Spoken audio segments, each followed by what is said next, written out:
O Partido Popular faise eco do malestar de moitos dos usuarios e clubs que a diario usan o pabillón polideportivo da Tomada. Segundo eles, a instalación presenta numerosas e importantes deficiencias derivadas dunha mala conservación. Entre os principais problemas que presenta o polideportivo destacan as fendas dos piares que suxeitan toda a estrutura, que provoca a entrada de auga nas pistas e tamén nos vestiarios. Se ve exactamente y realmente que ahora está metiendo agua en el interior, no podemos verlo porque está instalaciones cerradas, los vestuarios mete agua en las pistas y aparte tiene un problema estructural pues significativo donde se ve que todos los pilares están agrietados, rotos y con el consiguiente perjuicio y sobre todo inseguridad para los usuarios y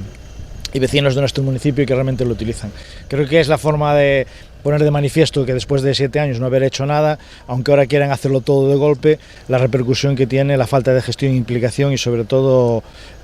visión de este equipo de gobierno que realmente lo que ha dejado que todo se fuera estropeando sin hacer ninguna actuación al respecto, abandonándolo y dejando que realmente el uso no sea el adecuado para los vecinos y usuarios de las instalaciones. Dende o PP solicitarán ao equipo de goberno que se contemple unha partida nos presupostos para poder realizar unha actuación urxente y así solucionar todas estas deficiencias. Lo que vamos a hacer probablemente es en el periodo de delegaciones que se está del presupuesto que se contemple una partida significativa para la reparación de esta instalación, que además se haga de forma urgente porque realmente lo que más nos preocupa son los problemas estructurales que pueda tener. No dudamos de su estabilidad, pero sí que queremos que las cosas hay que hacerlas de una forma diligente, rápida, para que realmente los daños no vayan a mayores como ha ocurrido en el polideportivo de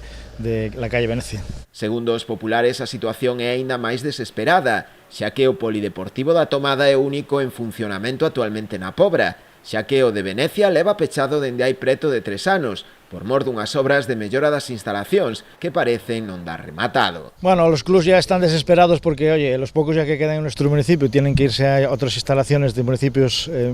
vecinos a los cuales siempre agradeceremos la solidaridad que tienen con las entidades y sobre todo los deportistas de nuestro municipio para que puedan seguir realizando su actividad, pero es tanto de usuarios como de los padres, como de los niños, porque realmente lo que no se puede tener es todo abandonado como está ocurriendo en todas las facetas de nuestro municipio, pero especialmente en la deportiva, cuando no tenemos ni lo básico para que la gente pueda realizar una actividad sana, importante y sobre todo y segura.